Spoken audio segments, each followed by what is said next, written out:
احنا اول شيء احنا دائما احنا مع اهلنا، ودائما احنا كنا عون وسند لاهلنا، واحنا ما شلنا البواريد حتى الا نكون عون وسند لاهلنا، ما شلنا بواريد حالنا.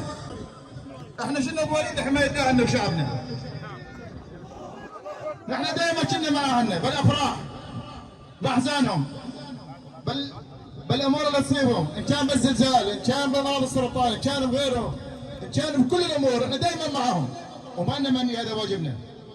نحن مستعدين لاي لجنه حقوقيه تدعي حقوق الانسان وغير حقوق الانسان، نحن دائما مستعدين لاي لجنه.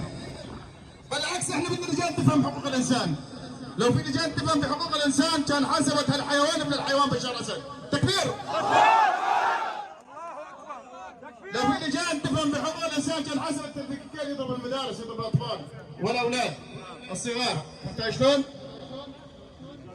نحن لو عم يهددوننا والله جايين نقتلكم ونقول لهم والله ما نسالي عنكم، بس هم عم يقولون احنا قال عم ندافع عن الشعب السوري، ما نحن ابناء الشعب السوري، ونحن دائما مفتوحين للمنظمات وللقوانين وحقوق الانسان، ونحن عندنا قضاء وعندنا مؤسسات عسكريه ومؤسسات ثوريه وشرطه مدنيه وقضاء مدني وقضاء عسكري. عن اي حقوق هم عم يحكون؟ هم عم يحكون حقوق الدككه والبويديه. يعني مبينه السالفه يعني انه هي قرارات سياسيه لا اكثر ولا اقل. ولكن اذا هم قصدهم حقوق الانسان فنحن مستعدين لاي منظمه كانت. ونحن عدلنا ارواحنا فداء شعبنا وفداء اهلنا. ما شفنا لا لجان حقوق انسان ولا غيره ولا غيره، ما شفنا حد جانا. ما شفنا غير الشباب الابطال الثوريين اللي خرجوا اول الثوره لحمايه الارض والعرض وحمايه اهلهم ودينهم. ما شفنا غيرهم كانوا عم يطلعون الناس تحت الركام. ما شفنا اي حقوق الانسان اللي عم يشرعنها. ما شفناها.